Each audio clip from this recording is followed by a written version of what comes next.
Cannabis Common Sense, the show that tells the truth about marijuana and the politics behind its prohibition. The voters of the state of Washington passed an initiative, and the voters in the city of Vancouver passed that initiative by an even larger margin, 54%, saying yes to the legalization of recreational use of marijuana. We're pleased in the city of Vancouver to support the voters of our community. We're going to have up to six businesses operating in the city. I'm happy to be here to kick off this opportunity with Main Street Marijuana. I'm pleased to see so much energy and excitement around this from our community. So please enjoy, do it safely, do it within the law, support our local business. I'm proud of what these guys have accomplished. I know they want to be good neighbors. They've outreach to the businesses and the neighbors here in Uptown Village. And I think this is a great turning of a new chapter for the city of Vancouver. Yes. Thank you to each and every one of you for taking us out. All right.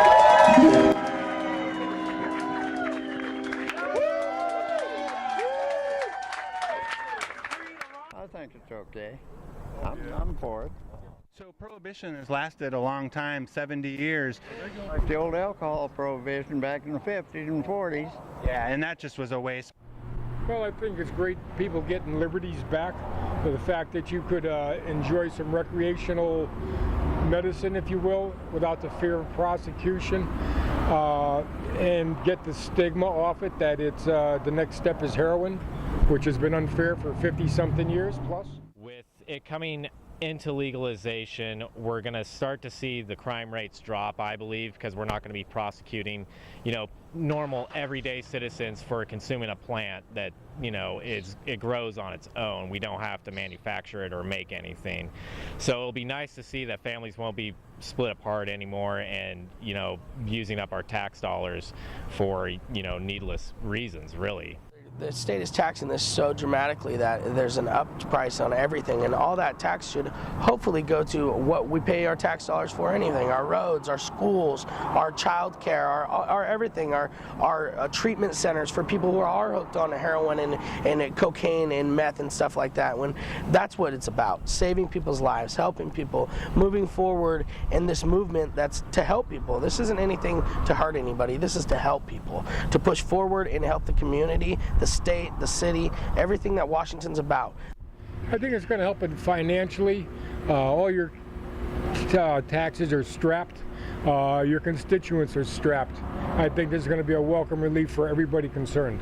With legalization coming in, the medical aspect of the marijuana industry will be able to see, basically, it'll be less risque, less in the dark and everything like that. People won't feel so strange and like they're doing a bad thing coming in and getting the medicine that they need. Everyone should have the right to safe access to the medicine that they need. And with legalization coming in, it's going to make it that much easier for people to get the medicine that they need.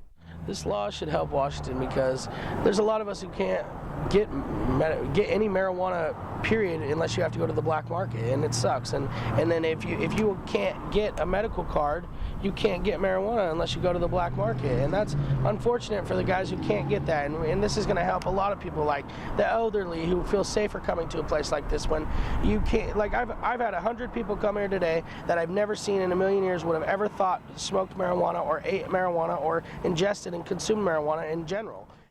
I think that what's going to happen is that when the other states start seeing what Washington and Colorado have been doing, I think that they're going to jump on board also. From my understanding, crime rates have dropped in Colorado. They'll probably drop here. It's going to be amazing, and I think others will follow suit. I believe the other states will follow suit and give the liberties to the people, and everybody will, again, prosper. And on the same note, maybe bring hemp back into production and all the wonderful products that are made with hemp, the medicines. I think we're finally on a frontier. I've been waiting 45 years for this day. I'm a huge believer in hemp, and why we're not growing hemp is ridiculous to me. And so that's for me, business-wise, is my next venture is hemp. Buying land and growing hemp because of the amazing things we can do.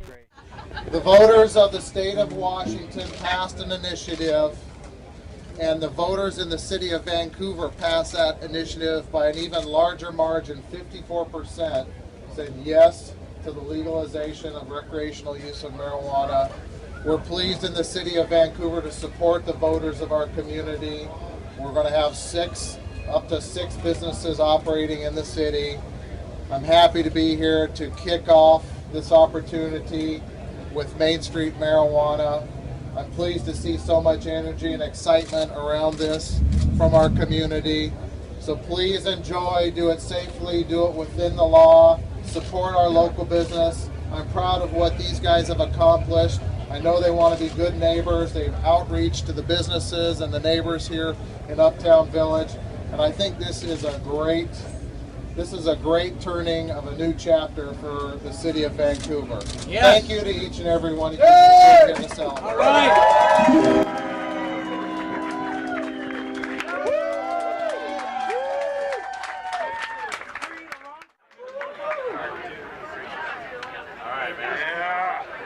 Come on in, buddy. Number one.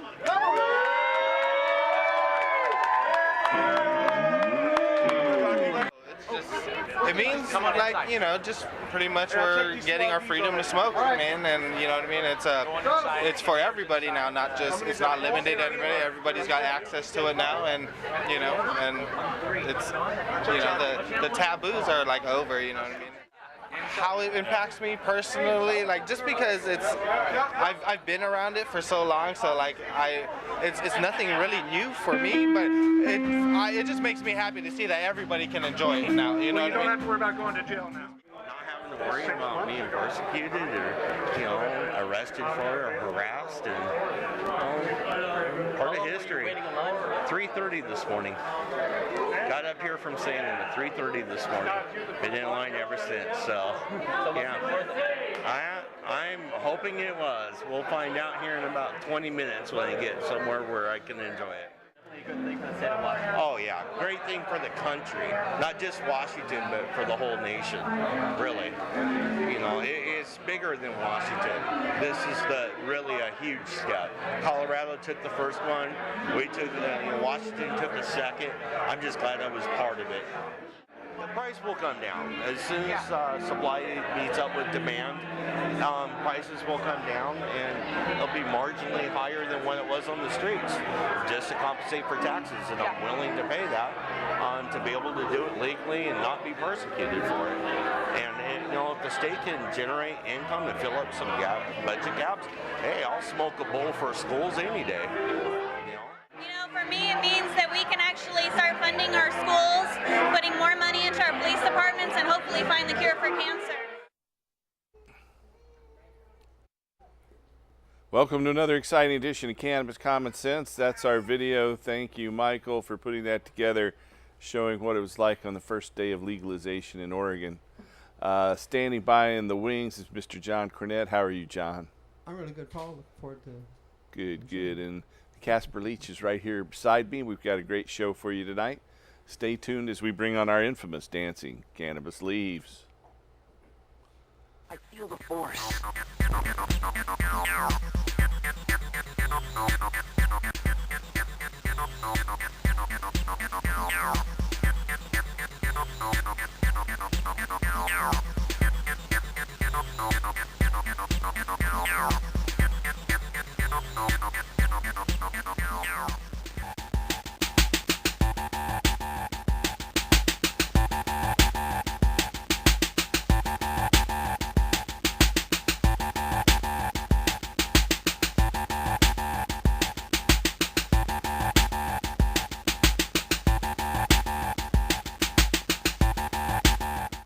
And here's Mr. John Cornett.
Thank you, John. Thank you. Hey, Casper. Happy Friday. Happy Friday. It's been quite a week. We've got legal marijuana sales right across the river and throughout Washington State. But Becoming like the you second said, state. $35 a gram? I heard there was $33 a gram at that store there in Vancouver with a 2 gram minimum. So you got to buy 2 grams for $66. I think you get a better deal on the waterfront. No kidding. For that much money, it should be one hit shit. I guess so. But I don't know. I don't think it's. I don't know what the quality's like. For that much money, it should be. Yeah, I think it's outrageous. You know, that's over $700 an ounce. So I don't know how they can get away with that. This is stuff that grows on trees. They want to wipe out the black market. It should be cheap and plentiful, not more expensive than gold. But that's what they've got. Well, it sounds like maybe the black market's now found a way to set up a little store and start paying taxes on it. Maybe this is the new black market. Well, you know, I understand there's a 25% tax on growers, 25% tax on retailers, 25% tax on processors, and there's no vertical integration. It has to be separate companies and transfers. Good golly. It's over 86% taxes when you buy that. Good golly. So our government should be enthralled with this new industry. Well, we'll see. We'll see how that works out. I think the folks who wrote it made a lot of mistakes, but they're prone to mistakes.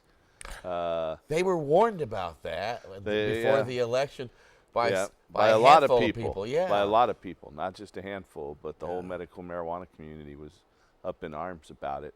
But you know, those big national funders, they know better. They know what's better for us. Well, as Ed Rosenthal said for that election in Washington, if the people were to stop and follow the money and see who exactly was behind the Washington initiative, they might want to say no. But everybody was just so excited because they heard this expression, marijuana legal.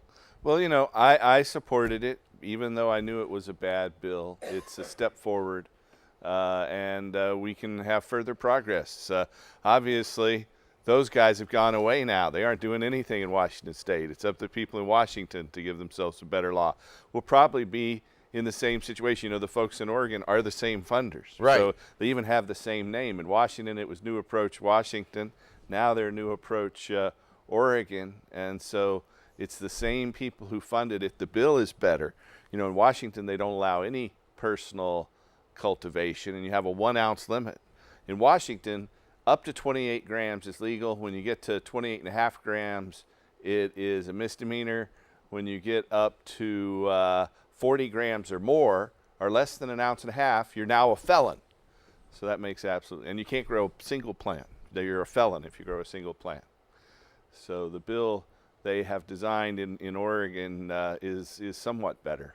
I saw it described by the Grand Poobah in the Oregonian this week as the gold standard, the new gold standard. Well, I don't think so. I don't think it's the gold standard, but he'd like us to think so. So anyway, you know, we are taking your phone calls tonight. It's July 11th, 2014, and you can call us at 503-288-4442. And we have a caller standing by. Welcome to the show, caller. Hello, good evening. I was actually reading the text on Measure 53, yes. And it's kind of confusing because, like, they talk about immature plants, and then they talk about you can have 4 plants, but they don't specify, like, those have to be mature, 4 mature plants or whatever. And they also don't talk about males. Like they're probably not counting males, but they don't even mention that either. So no, they would count those. I think if they don't mention them, then a male would count as a plant. There's no doubt about that. And even if the plant is immature under their, categorization, they're still going to limit it to 4 plants, I suppose. Then. Yeah. And if you get to 8 plants or 8 ounces, I think you're a felon still. So that's not the optimal solution for the most productive plant on the planet. But as I said, they know what's better for us. Sounds like maybe the people who wrote this thing that got it on the ballot were... Well, it's not on the ballot yet. That's one thing. They say they turned in 145,000 signatures about a week before the deadline. Right. So if that's all they turned in, they're probably not going to qualify. Oh. Now, they had another week to turn in more signatures. You can't really tell from the Secretary of State's website whether they did turn in more signatures. They don't say they did. But it remains to be seen whether it'll even qualify for a vote. It probably will. But time will tell. We probably won't know for at least another couple of weeks. Sounds like it was written with a wink to big business, as if to say, come on in and take it over. It's, I don't know if that's the case, but we'll find out. It does say 8 ounces. It does say you have a limit of 8 ounces. Oh, okay, okay. But that it changes depending on different circumstances. So again, it's kind of confusing. But the best I could get out of it was, personal,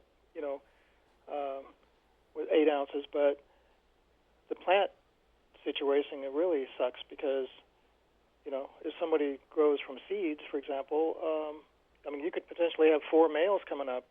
That's right. And there you go. You're already at your limit. And they don't even have to be 2 inches tall, and then all of a sudden you've got 5 of those and you're over the limit. It's totally ridiculous. I think it was very poorly composed, but it was a grand committee. I participated in early stages of that. Basically, the only input I had was to take out a few bad things. But there were some really bad things in there that I complained about that were removed, and that's about the only input I had. Well, I appreciate you guys, what you guys are doing. That was in an early stage, too. I wasn't involved at the end stages. We have a couple more phone calls, though. Okay, Let's see good if night. we can. Thank you. Thanks for calling. Welcome to the show, caller. I've Hello, always caller. treated marijuana like it was legal. All right. No callers? Okay.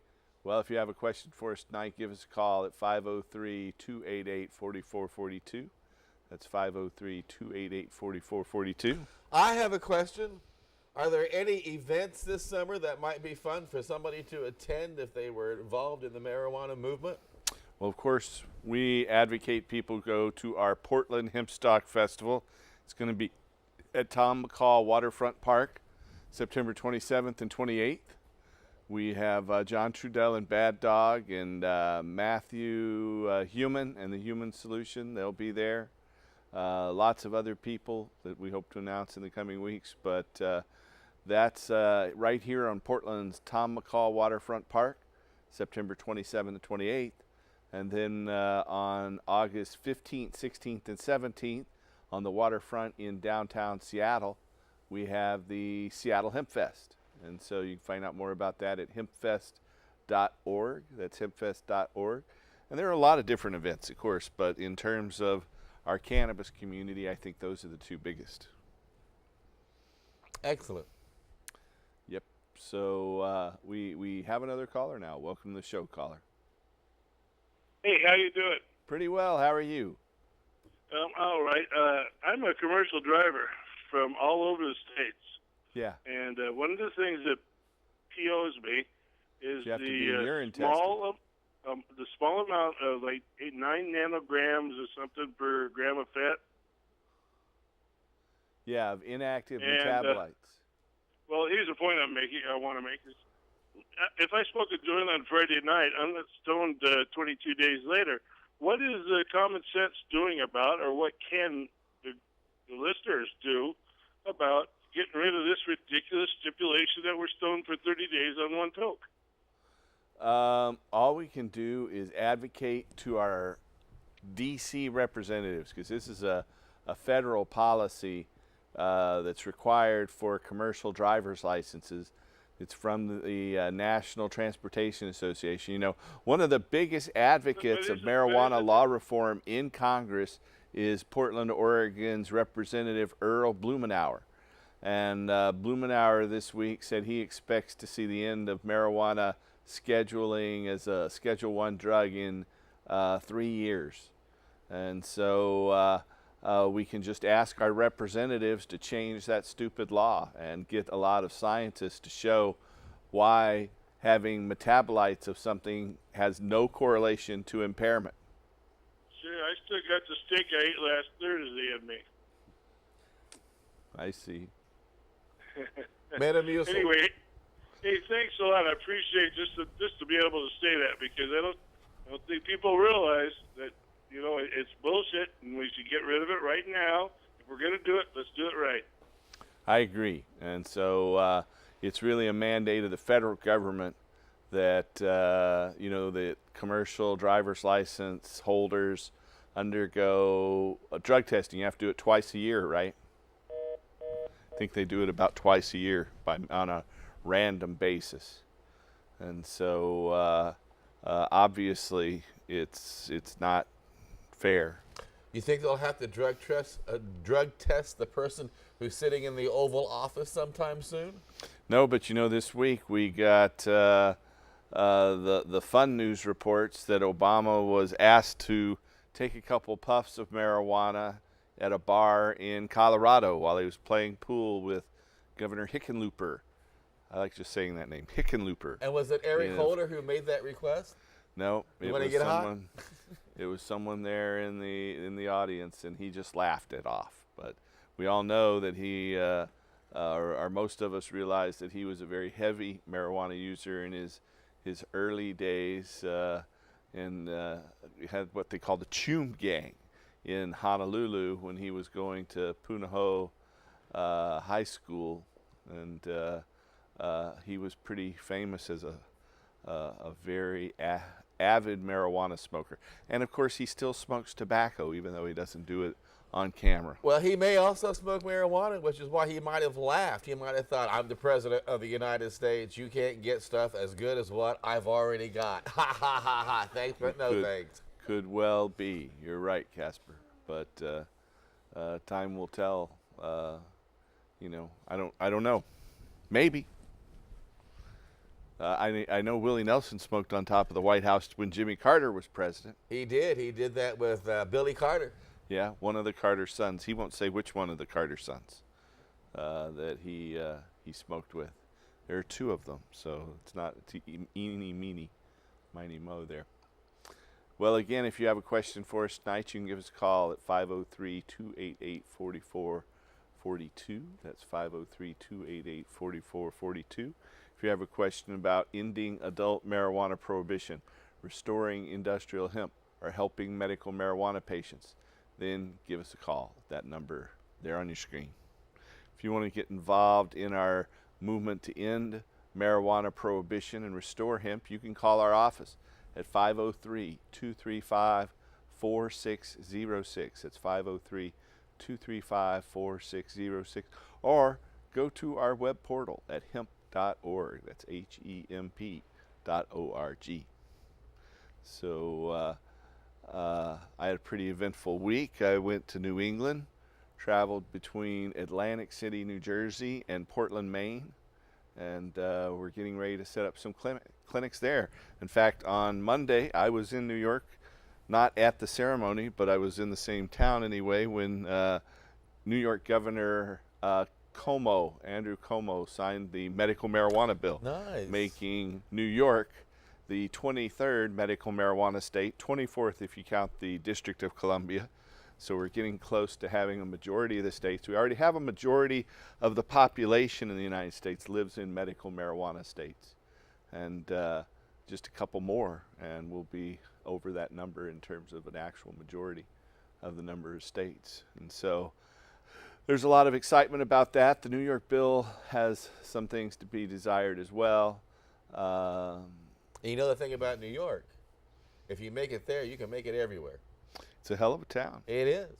The Bronx is up and the Battery's down. Now that it's passed, it'll probably pass everywhere else. Thank you, New York. New York. New York. All right. So let's see. So how's it going in your radio network, Casper? Exciting. We got the Japanese show kicked off this week, and that rocked. And Joe Grimbine's kicking off his show on Monday. And Joe Grimbine's out of where? He's out of California. He just had a lengthy court battle down in Southern California, and the federal government ended up having to give back his marijuana and saying they were sorry for all the hassle they caused him, and that's kind of cool. And Muck Sticky, who does a lot of tours around the United States, singing and dancing and bringing lots of great music, and he's got 10 CDs out and appears on TV a lot. He's going to be taking his show to timeforhemp.com as well next week, and I am pretty stoked about that. You now own Time for Hemp. A lot of people don't know that. Well, it's not me personally. Well, Time for Hemp is We're now still in owned the by process of THCF. And once we get the paperwork signed, I'm going to go and retire and become a UFOologist and camp out at Mount, is that Rainier or Shasta or something up there, this mountain up here, and watch for the gray men to come down and talk to me. So, all right. You're going to do a radio show like that? There's a lot of radio shows like that out there already. No, Time for Hemp will always be about marijuana prohibition and needing to end it. And once it finally ends, people say you're going to end your network. It's like, no, are you kidding? We're going to be focusing on all the successes that are happening now that the prohibition's over with, and all the new products that are going on, all the people that are being released from behind bars, and how the paradigm has changed in the human race. And we'll have another 20 years of broadcasting, I'm sure, of new material before we even think about reruns. All right. Well, the beat goes on, so I wish you well. Thank you. Yep. Thank you so much. And so if you have any questions about ending marijuana prohibition or restoring hemp, give us a call at the number 503-288-4442. That's 503-288-4442. If you are in New York, or you're in Maine, or you're anywhere between Hawaii and Maine, and you are looking for a doctor to help you get a medical marijuana permit, we have doctors all over the United States that can help you with that. Outside of the Portland area, you want to call us at 1-800-723-0188. That's 1-800-723-0188. If you are here in the Portland area, just call us locally at 503-281-5100. That's 503-281-5100. You can leave a message 24 hours a day, 7 days a week. If you have any of those conditions, there's a good likelihood that we can help you get that medical marijuana permit, if that's what you need. And so that's one of the many services that we provide. Another thing we do is we have lots of news stories that we update on our website at hemp.org/news. So you can get the latest news there. That's hemp.org/news. Or you can go to Facebook at facebook.com/restorehemp. We've got over 500,000 followers there and still growing pretty rapidly. So, but we do have a caller now. Welcome to the show, caller. Hello. Heard of me? Yes. How are you? I had 5,000 patients on marijuana when I used to work. Yeah, I was thinking maybe you get in here. How are you feeling, Dr. Levesque? Well, I was just going to ask, I may have to have another surgery, but what's the possibility for me to be on next Friday or the 25th? It's not the usual place we book, yes, but okay, sure. Oh, come on next Friday. Next Friday? Yeah. Okay, That's I the will 18th. be there. All right, so we can now announce that Dr. Philip Levesque will be our guest on Friday, July 18th. Got something to say about Washington. Go ahead. Hoorah! It's a step in the right direction. What do you think about the New York law? We ought to be legalizing next in Oregon, for goodness sakes. Well, Alaska is definitely going to vote on it, and it looks likely that we'll have a vote here in Oregon. And we'll find out probably in 2 or 3 weeks, definitely in less than 3 weeks, maybe in less than 2. What did you think about the New York passage of the medical marijuana law there? Yeah. Any other insight on recent changes in the marijuana laws? Where? All over the place. Not as far as I know. I mean, the New York state law is crazier than the one in Washington, for God's sakes. Yeah. Yep, it is. I agree. So Look it over, and we'll talk more about it next week, Dr. Levesque. Very good. All right, thanks See you for next calling. week. Goodbye now. All right, bye-bye. That's the first time I've booked a guest live on television, so it's an interesting new way to do things. We have another caller. Welcome to the show, caller. Hi, Paul. Casper. Howdy. Happy Friday. Happy Friday to you. Hey, Paul, listen, I missed the beginning of the show this week, but and apparently you had talked about the DEA and the FDA. Can you expound on that a little bit for me? Sure. Well, my understanding is that the FDA has asked the DEA to investigate rescheduling of cannabis. You know, there are two different federal agencies, Right. but it's a step in the right direction. We talked a little bit about it last week. So how would that procedure kind of go? You know, I can't say right off the top of my head, to be honest. It's I not wish like I something could. they can just do overnight. Nah, well, yeah, they technically they could. They could. I will investigate. We'll talk more about it next week, so I can talk about it, Great. you know, knowledgeably. Okay, well, this is Kim, and I'll talk to you next week about it because I'm real anxious to hear more things. Okay, sounds good. Thanks a lot, Paul. Casper, good night. Thanks for calling. And you should remind any member of the DEA who's now losing his job because the war on drugs is coming to an end that Paul, if you're qualified, would be interested in talking to you about working in one of his clinics, right? I don't know, Casper, but we do accept resumes from just about anybody. Okay. So I think we have a film clip now. We'll be back in just a moment after this film clip.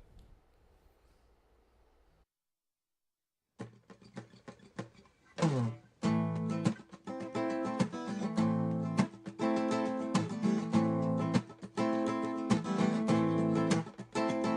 want to tell you all a little bit about a plant I know that can save the world. Grows long and tall and has flowers that can make your mind swirl. It's a funky plant with a fiber that is resistant to rain and mold. It's the strongest plant fiber known to man, the best rope you'll ever hold. Well, the pioneers covered up the wagon trains with the canvas made of hemp. And Washington and Jefferson grew it on their farms and said to make the most of it. The first stars and stripes were sewn on hemp, the first Constitution too. It's around the world for food, fiber, oil, medicine, and fuel. But if we press its seeds, we won't have no need for any other oil. We can make paints and inks, we'll run our car, we'll go back next season, it'll fix the soil. The most nutritious seed we can put in our mouth with omega-6 and 3. We can feed the world with the tree of life and live sustainably. But if we cut down all the trees, we won't have nowhere to breathe. Grow fields of hemp instead. We can make our paper, build a house from it. It's the goddess plant growing wild and free, living the way that we ought to be. Gonna leave my children a better world than my ancestors left me. Whoa, whoa.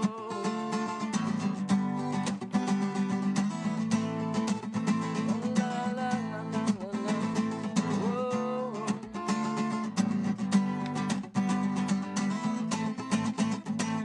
Well, the flowers of the female hemp plant make the best medicines on earth. Helps cancer and AIDS patients eat their food. Helps those with depression overcome the blues. Glaucoma, epilepsy, nausea, insomnia, stress, neurosis, psychosis, pain, PMS. All the studies have been done and all the doctors agree that they can't make money off this plant, you see, because it's free. It grows from a seed, wild and free like we ought to be. You know, the future is growing down our own backyards. But if we cut down all the trees, we won't have nowhere to breathe. We'll grow fields of hemp instead. We can make our paper, build a house from it. It's a goddess plant growing wild and free, living the way that we ought to be. Gonna leave my children a better world than my ancestors left me. La la la la la la la la la.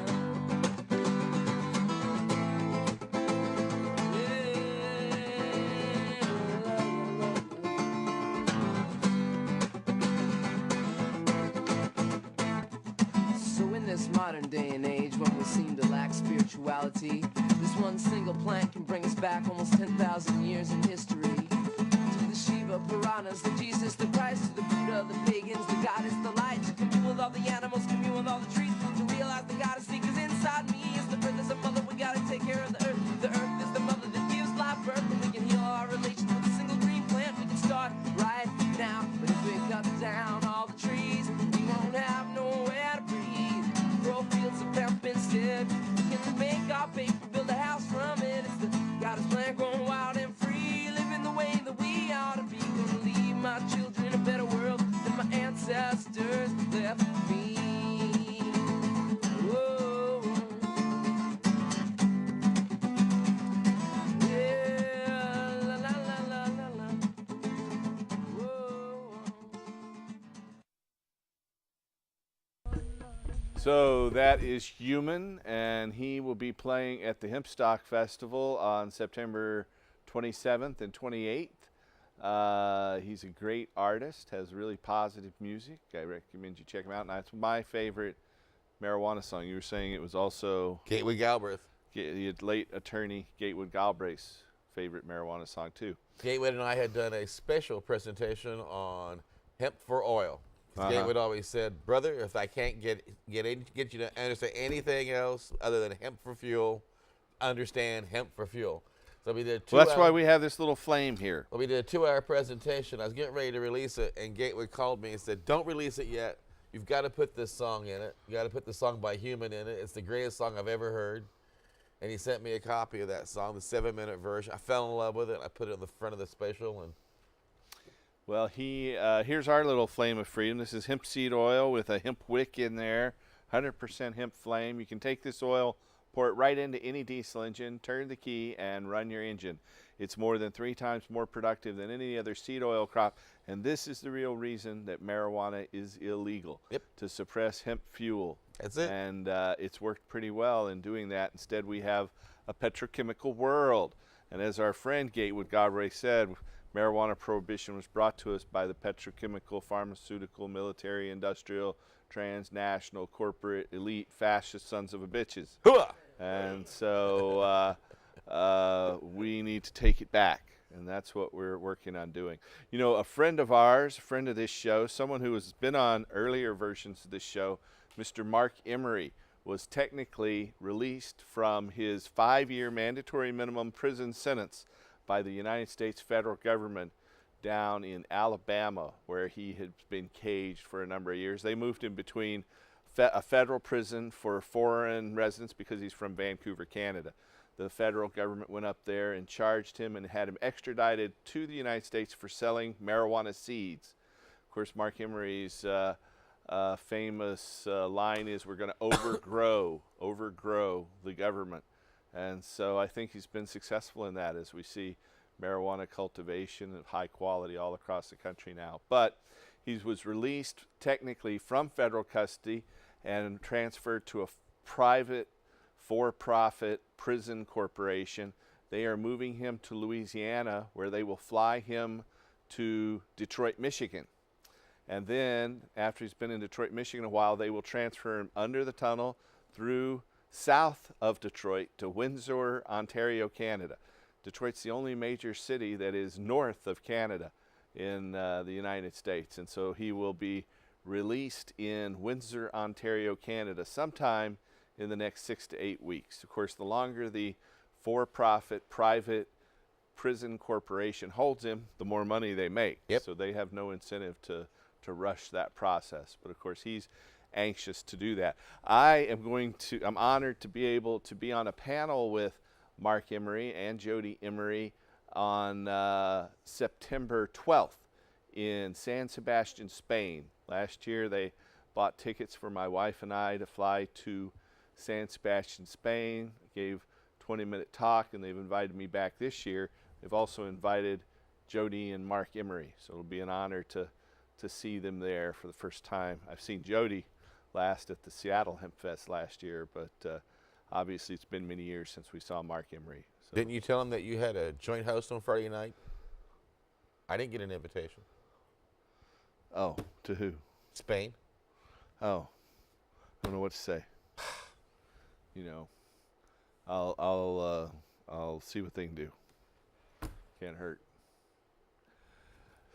So anyway, we're happy to say that Mark Emery is going to be free sometime sooner rather than later. And we're happy to find out more. And if you want to find out more about that event in Spain, you can go to expogrow.net. That's expogrow.net. And to find out more about our own Hempstock Festival on September 27th and 28th here in Portland, you can go to hempstock.org. That's HEMPSTALK.org. If you want to find out more about the Seattle Hemp Fest that's coming up on September 15th, 16th, and 17th, then you can go to hempfest.org. That's hempfest.org. So there's some references for each of those events over this summer. And if any member of the police department who's not working that day wants to come out and chill out on the Hempstock, please do, right? They're going to be there in mass. Are they? Yeah, they're requiring that we hire 40, count them, 40 security people to be there. Good all Lord. times. Yeah. Well, that many people, the police better bring their own marijuana. The police we are can't keep them making a number of demands and requirements for our event to move forward, and all we can do is say, yes, thank you, more, sir. You know.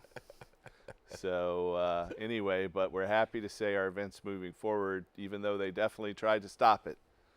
Thank you to Portland Mayor Charlie Hale for standing up for us and helping us make certain this event actually does happen. We have another video clip we're going to run, and we'll be back in just a moment. Seattle's first marijuana retail store opened today, just a few hours ago. As Dana Rebick reports for Fox 12, the line grew to about 250 people today. This is the entrance to Cannabis City here behind me. They're only allowing a few people to go in at a time. This is where the line starts, and it wraps all the way around this building and down an alleyway. We were just told that more than 400 customers have already been inside, some of the first to make history here in Seattle. We've got about 200 people waiting in line. I'm not letting anybody cut. They started stacking up more than 24 hours ago. I just came to get in line with everybody else. Deb Green from Ballard scored the first spot and got first dibs when doors opened just after noon. 3, 2, 1, open for business! Right here? It's like a candy store. It's like chocolates. You'll never get enough. Inside, a steady flow of the first legal retail pot customers in Seattle. We have a Copper Kush, an OG Pearl, the Sweet Lafayette, and the Opal OG Kush. I'm looking for some nice, sweet, fat nugs. And there were plenty to choose from. 10 pounds delivered this morning, all divided into 2-gram bags at $40 a piece. What do you recommend? I like a nice kind of heavy, heady buzz. I'm going to take a gram of the Opal OG Kush and a gram of the Copper Kush because I deserve it. If I'm not mistaken, Benjamin Franklin would be behind this transaction. 80 out of 100. $20 is your change. This is Seattle history. This is true local Seattle history. Be a part of it. Even Seattle City Attorney Pete Holmes couldn't resist. The most important takeaway for everyone here is that today marijuana sales became legal. And I'm here to personally exercise myself this new freedom. In he went, and a few minutes later, I bought two 2-gram bags of, I think they called it OG Pearl. That's what the grower recommended. And are you going to smoke it? I'm keeping one bag for posterity, one for personal enjoyment at some point when it's appropriate. I'm inherently proud that our city attorney has not only played an important role in making this happen, this groundbreaking shift in public policy, but he's backing up his words. He's going to take some big, nice, long, deep tokes at home. I think that's all right. Okay, well, there's the latest news from Seattle. That was that last speaker was Vivian McPeak of the Seattle Hemp Fest, one of the main movers and shakers behind that event. There it was going for $20 a gram, which is over 500 an ounce, close to 600 an ounce. But across the river in Washington State, it was going for $33 a gram with a 2-gram minimum. So that is closer to $800 an ounce. Well, one of the now this is stuff that grows on trees. One of the really guests does. today on Steve Bloom's show was saying that that particular shop sold out so quickly, and because of the way the law is written and the demands are going so steep, that they will not be able to restock that store with legal marijuana until the 25th of this month. And if it goes as fast. How'd you like to have a retail site that, hey, you're open for about 2 days? Yeah, not even 2 days, 1 day, and then you're out again for 3 weeks? You know, not good for business, I would think. The only other job that's good where you get paid so much for doing so little is being a member of Congress. And then 86% of that is taxes. So Congress don't pay taxes. They charge quite a bit for that medicine. There's no doubt about that. So hopefully we can resolve those issues at some point and put a much better law in place. But it's a step in the right direction. It's made international news, obviously. And so we're grateful at least for that. So what have you got to say, Casper? I think it should happen in every state. I can't wait till it finally has. I can't understand how it is that it's taken this long for such a remarkable event to occur, especially in the age of knowledge. Well, you know, it takes a lot of education for people to know that cannabis isn't a bad thing. It's actually a good thing. And that's why we're here to educate people about the benefits of hemp and cannabis, and let that word get out. Okay. And I know Jack and Gatewood and Michelle A couple of our dead friends would be thrilled at the events that are occurring today. They fought very hard to make this happen, and it's too bad they didn't get to stick around to see it happen.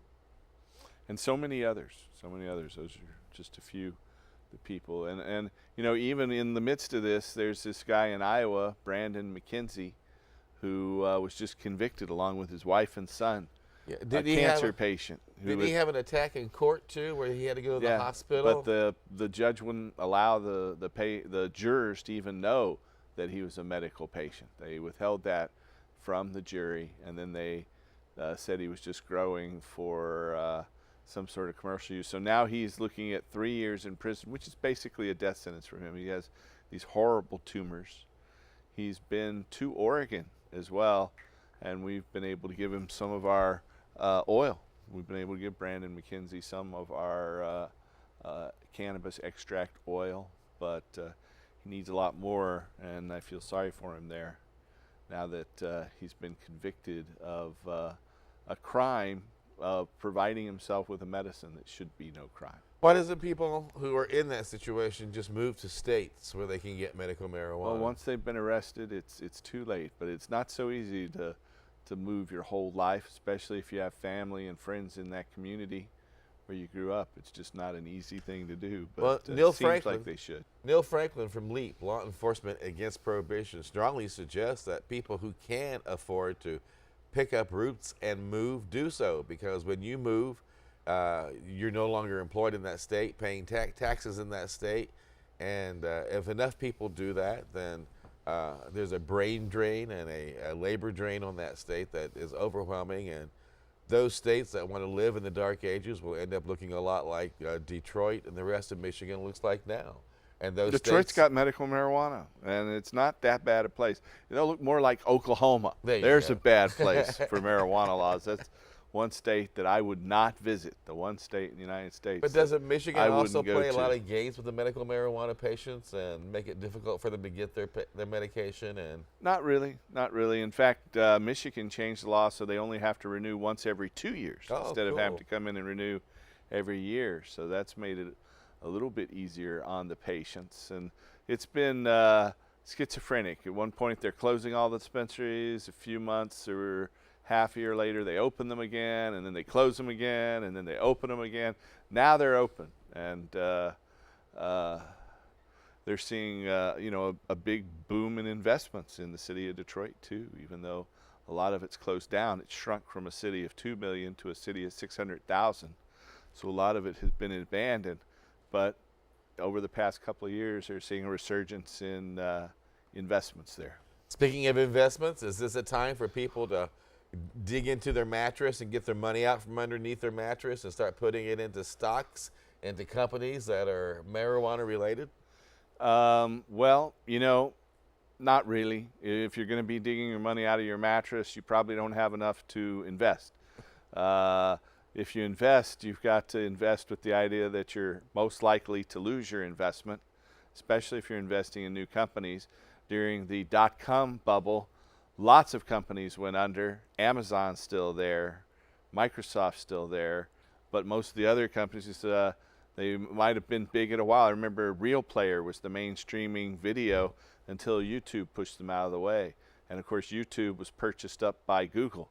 Right. And so there's been that consolidation. So if you had invested in Pet.com or Real Player or a lot of the other .com wonders of the day, you would have lost your money today. So, and so that could you got to be very careful, especially in a new industry. So that could be kind of true with like GW Pharmaceuticals, who have patents with medical marijuana. They don't have patents. They don't? No. I thought they did. No, they don't have patents. You can't patent cannabis.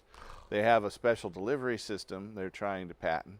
They have 3 brands, and they have investment from Bayer. So they're probably one of the more solid ones if you were going to invest in. I know a few weeks ago the Securities Exchange Commission closed down trading on several marijuana businesses. There's some out there that have staff that are highly accredited that have never made a dime and have lost a lot of money. So you have to be careful when investing in anything, but especially in a brand new industry that's subject to so much regulation and legal enforcement as the marijuana industry. Well, Glad you brought that up. I guess I won't be getting my pennies, nickels, and dimes out just yet and buying me a share or two of a dispensary. Yep, I don't recommend that. I don't recommend it. There's going to be a lot of consolidation and a lot of changes in the industry. So apparently if I want to invest in the marijuana market, I should continue to do so like I always have, 1 ounce at a time. Or 1 gram at a time. Gotcha. I've been giving it to you, so hopefully you aren't buying it these days. Well, listen, we're out of time here. We've got another song with Mr. John Cornette as we're going out. You want to give a plug for your radio network? Please make it a point to go to timeforhemp.com. We are no longer just a one little show. We are a growing network with a lot of groovy people making it a point to let you know how important it is to end prohibition in your neck of the woods. And like a good joint, the Time for Hemp Global Broadcasting Network is best when shared with friends. Thank you for the shameless plug. And you can find out more about our activities at our portal. It's hemp.org. That's HEMP.org. And again, if you need help finding a doctor anywhere from Portland, Maine to Honolulu, Hawaii, we have doctors ready to help you. Just call us toll free at 1-800-723-0188. Or if you're in the Portland area, you can call us at 503-281-5100 or go to our website at hemp.org. Thanks for watching. Tune in next week and help us restore hemp. A proclamation was issued today by the government of the USA, up to 99 years in jail for illegal possession and sales. Well, how can they think they're right when they're wrong? I guess they've never been stoned. Well, it's so nice to be stoned. Well, it's so nice to be stoned. Marijuana is the killer weed. It's gonna be the end to you and me. So says the U.S. News Report. Excuse me while I take a snort. Let's get together and take a toke of that magic smoke. It's so nice to be stoned. It's so nice to be stoned. so nice to be stoned. It's so nice to be stoned. Guns and tanks and riot gas can't stop me from smoking grass. Oh, listen to me, bud, and tell you